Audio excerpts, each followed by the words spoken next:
I'm currently in the barn where there's an awful lot of equipment. This is like a museum over here. It's unbelievable. The noises you hear in the background are from the different engines that are firing, and they're quite loud at times when you hear the banging. It's just unbelievable, the sounds that they make. But I'm just going to take some shots of all of the different engines in here, and then we're going to have a little bit of a tour of some of the more unique ones. There's quite a few pieces of equipment in here, as you will be able to see. I'm going to have to move the camera probably 4 or 5 times to get in most of the equipment that's here. And we will try to give a good shot of what's here, but you really need to come over here and see this. Yes, this particular engine that we're looking at here is a Model 2 Klein, made by National Transit Company. Basically, they made engines just for their own use, for pumping oil in oil wells of western Pennsylvania. Very, very robust engines. They would go basically forever. Extremely well built. The next one you're looking at here is a 15-horse Otto, made by Roebling, specially ordered with these extra big wheels on it. It ran a waterworks. He wanted everything top-notch and basically ordered the best that he could get at the time. Very unique engine. This one's even more unique. This is a 8-horsepower Type A Springfield, designed as actually it was a farmer's engine in 1895. Extremely complicated for its time. Would have been a farmer's nightmare, I think, to maintain this thing, but they were a well-built engine. How many horsepower is an engine like that? That particular one is 8 horsepower. And what do you think one like that would weigh? Oh, I'm not sure. That's not extremely heavy compared to the one we just looked at. Those extra big flywheels on that other one could be lead filled. So. Now we got this slide over to the next one. Here. It's kind of a neat looking. It's got some little things with balls on the end of it. Is that a governor? Yep, that's a governor, vertical governor. This is a Columbus engine. This is 25 horse. Ran the Tip Top Machine Company for years and years, and in World War II, supposedly it ran 2 years steady. This particular engine is known today as a cam stopper. You maybe zoom in on the end of that camshaft, and as the engine's up to speed now, you'll notice that the front half of the cam isn't turning. And the engine will slow down and then re-engage the front half of the camshaft, which will operate the valves. Basically one cycle. It'll take in a charge, fire, it's back up to speed again, and then it coasts. It's not wearing any parts at all. And not using any gas. No fuel at all. No, just coasting along now. Because of those heavy flywheels, it can coast for so long. A long time. Now it'll slow down and then cycle again here. Now, did it just fire then? Yeah, just then. It fired once. Okay.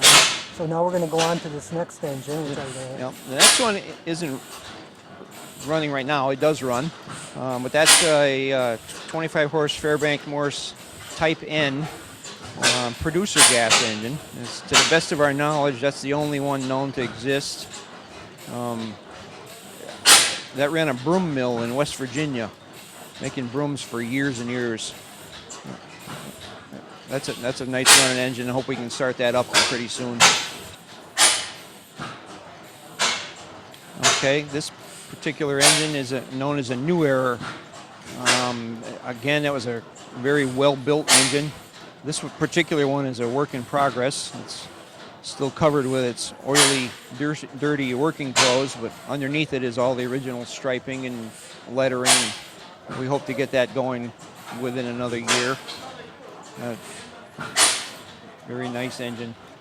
There's some of the mechanics of it right there, really close up. Yep, that's excellent. Okay, now we're going to move over to the green engine. Yep, this green one This green one is a Root and Vandervoort engine. It's in a transition error. It's 14 horsepower. It's after the side shaft, but it still has a vertical camshaft in it. Quite unique. Hopper cooled. It ran a gravel separator in a stone quarry in New York for a good many years.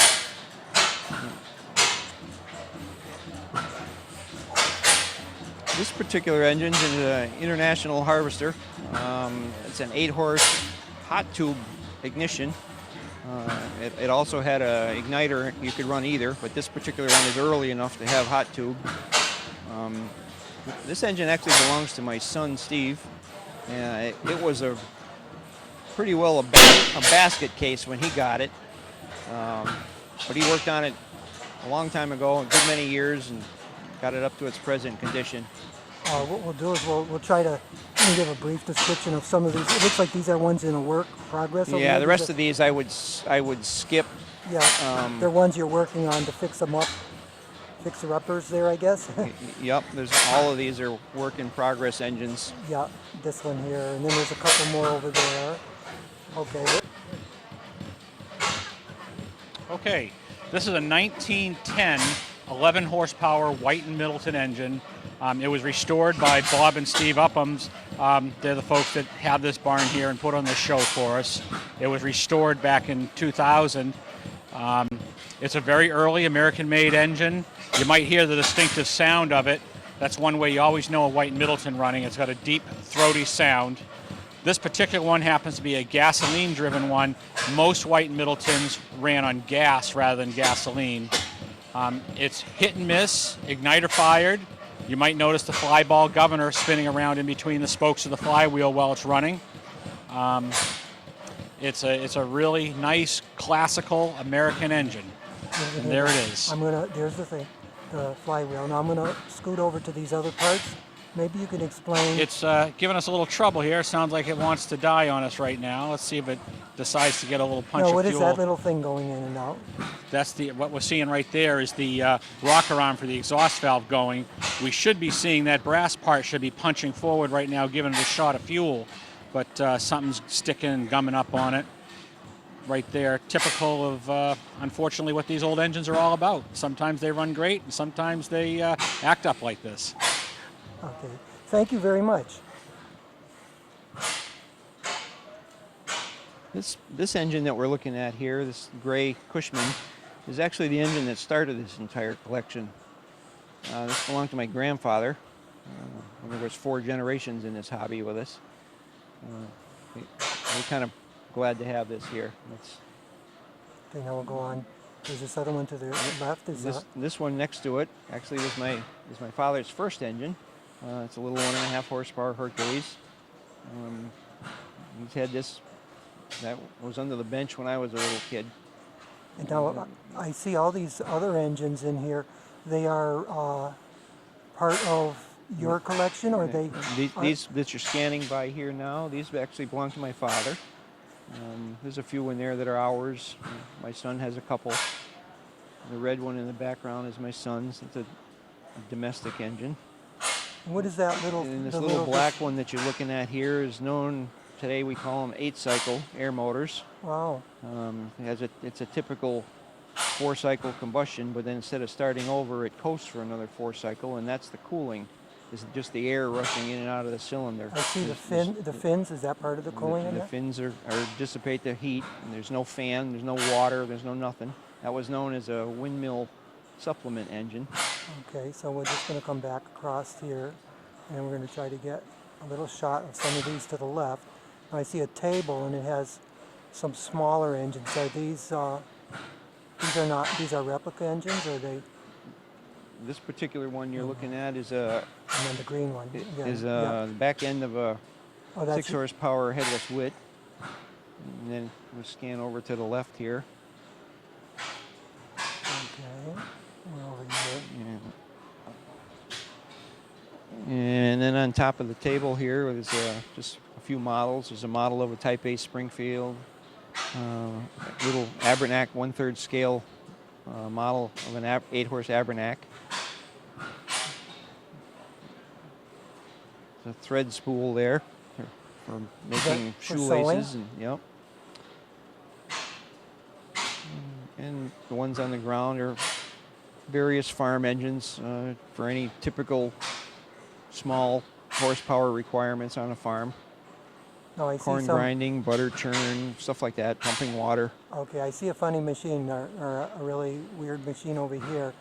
Wonder what this is. Let's see, we're just coming up to it right now, I guess. That particular thing you're looking at is a sock making machine. It would have been one of hundreds that would have been lined up in an industrial plant for making men's wool socks. I bet they have a lot of those in Tennessee. Maybe not these kind though, Yeah, right? this particular one came out of Canada. Okay. This engine is known as a coreless steam engine. I believe it's a Harris brand, Harris coreless. One little unique for as far as coreless engines go. You never see them this size. They're usually either models size or they're huge 250 horsepower industrial engines. That must be the governor up there. Yeah, the vertical Kinda- governor. Kind of way up in the air there. Then we got some other.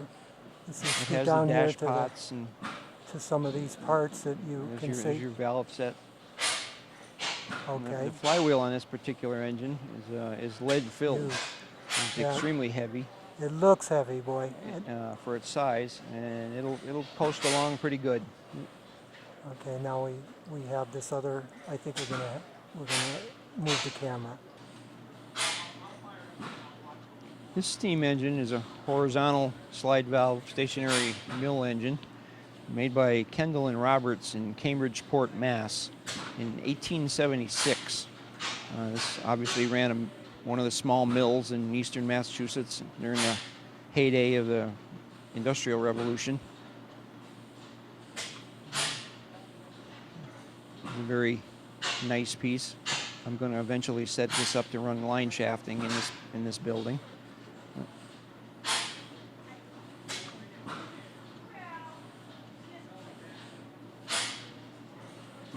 Kendall and Roberts is still in business today. Oh, that's hard to believe. Yeah. Anybody that made something way back then is still around. This horizontal engine that you're looking at here is a model of a coreless that I built many years ago. It was Okay, just a fun project to do. and I see a little tiny motor in front of it. It's Yeah. like more of a modern one comparatively. Yeah, that's a Cato light. Different kind of an engine totally. You'd think quick it was a Briggs or a Tecumseh or something of Yeah. that nature, but it's actually a Cato light. And does it run off gasoline? That's a gasoline engine, yes. Spark plug? Yep. Okay. And the red one in right there. Whoops. I'm zooming out too much. Okay. That's actually a steam engine. That's a V4 steam engine. It's the only one I've ever seen. It's a Petrie engine made in Canada. We really think that was probably in a boat. That was a boat engine at one time. It's a very slow running engine. This vertical one here in the foreground. This one in the background here. This is the sister to the Kendall and Roberts built one. They were both in the same plant. I don't know what the vertical one ran. We're just in the process of getting it going. These engines were separated for a good many years. One came here and one went to Long Island, and then we ended up getting them both back here just recently. Is that the governor The right governor there? up on top, Wow, those are neat. All Bel- these. belt-driven governor.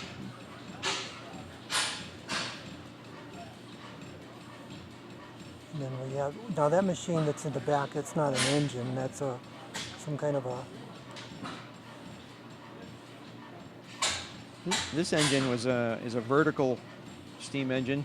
We believe possibly made by Fairbanks. It was sold by Olney and Warren in New York.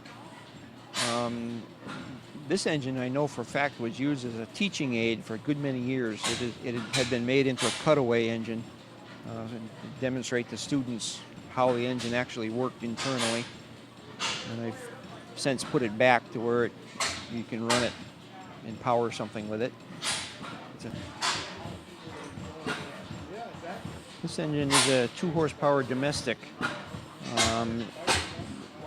It came to us as a pile of parts in the back of a pickup truck. And we ended up with enough to build 2 engines. Just this past summer, we featured these engines out to a museum in western Pennsylvania. And it was quite an experience to take actually 7 of them we brought out there. That was one of them. I'll scoot to that bigger one in the back. And this bigger engine in the background here is a 16-horse Ohio engine, built in Ohio. A very robust engine. These are very quality engine. This particular one ran pumped water in the cranberry bogs in eastern Massachusetts, I believe in Plymouth.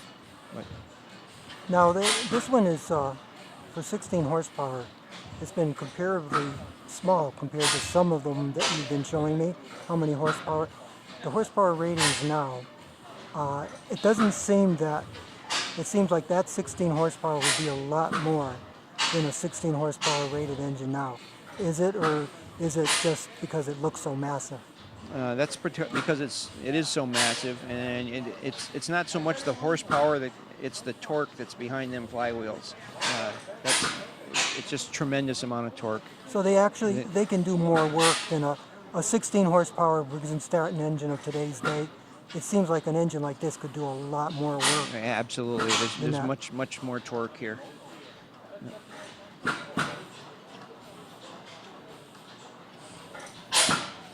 This particular engine, the brown, very quality, well-built engine. Quite rare. There's very few of them around. This is owned by a good friend of ours. He keeps it here. It'll run on either gas or gasoline. Side shaft, vertical governor. And now there's an engine in the back there that's kind of. You want to do that from here? Okay, then let's get this other engine then. There's one right over here. This one here is It's pretty good view. Okay. This is a 5-horse domestic engine. Again, just made for general home farm use. Any of the many chores that were required on a farm.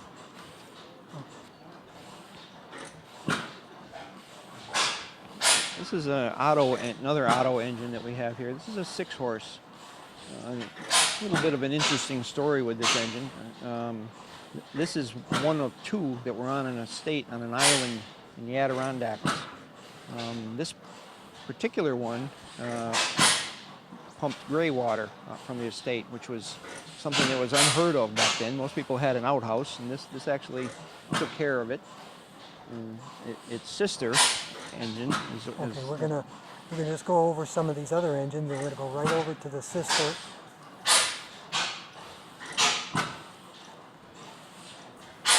And this is the other one that was with it on the estate, and this actually pumped the fresh water way back when, which was quite a feat in its day. Most places didn't have anything like that. Again, this is back in Roebling's time when they were building the Brooklyn Bridge, and they bought the best. Right. This engine is basically all original. It's in its work clothes. This is about as nice as you could possibly find an engine. Belongs to a friend of ours, and he keeps them here. And that's the one that's the sister Yep. to the smaller one that we just looked at. And this is just a little bit of a close-up of the mechanism we're going to do. Right here, we can get a nice shot of all this. Yep. You can see the intricate mechanism. This is a very nice quality engine. You can see the machining and all the parts. That's not a spark plug right there, is it? No, but No. you're looking at a lot of the mechanism, the side shaft, which operates the valves and the cams and the igniter, and the fuel system, the governor. Everything is right there on this side of the engine. That's a fuel pump. Oiler, right here, right? Is that the oiler Yes, for the you cylinder? You got an oiler. And then that tall bowl thing there is the This- gas flow. You could see if the gas was flowing up to that, it gave you a little bit of head pressure of gasoline, which made for a consistent flow of gas. Okay, now there's another one that says International Harvester.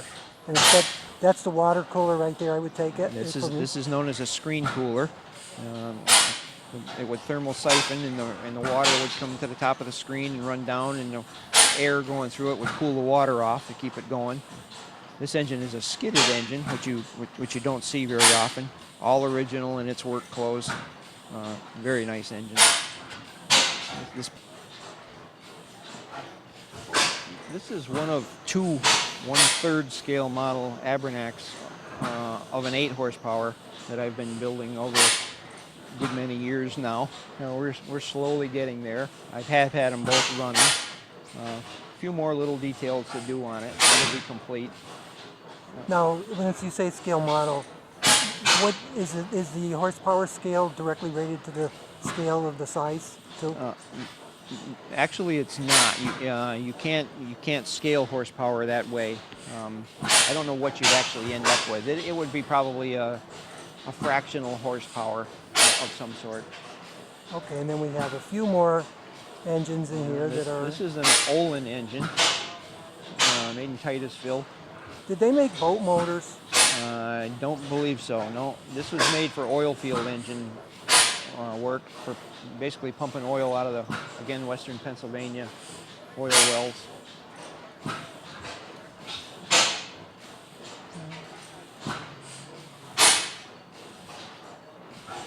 5-horse domestic.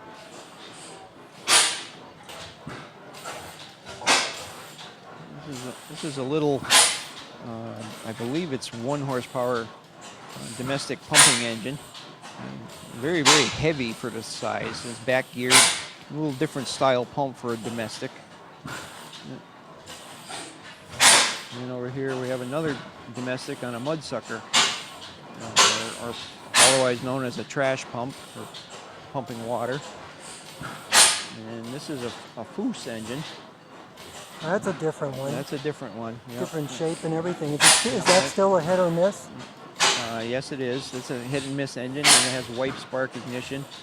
That one runs on propane. And this Flint and Walling engine also could be an Alamo Victor. They are basically the same thing. Flint and Walling you almost never hear of. Is Clinton, is that the same company that used to make little engines like lawnmower engines? Clinton? They used to make. No, this is it's a different company. Again, that one was screen cooled. Can I see maybe a corn grinder or something? No, that's a cider press, or you could squeeze grapes or whatever. Okay. And There's an interesting, in this museum here, there's a lot of different things besides engines. Up on top of the loft there's all kinds of different things. This is another Foose wipe spark. Very nice engines. This is an Ohio gas engine, built by the Ohio Motor Company. It's a 15 horse. It's an 8-inch bore and 12-inch stroke. Vertical flyball governor. This particular one has thermal siphon cooling. This one. These last few engines are owned by Tom Chicken, the engine shed in Southampton. You store them here all year? Yes, he keeps a few of his engines here. He has some other nice ones at home too. Okay, well thank you very much, Bob. It's a very interesting place and a very interesting fair that you have. Well, you're welcome. I hope you had a good time. I certainly did, Hope and you that enjoyed the show. we definitely did, and the food was unbelievable, all home cooked. great. That's great. The weather couldn't have been any better. No, Had a- that's for had a- sure. Sunny, about 65 degrees, and a little bit of a breeze, about as perfect as it could be. Yep.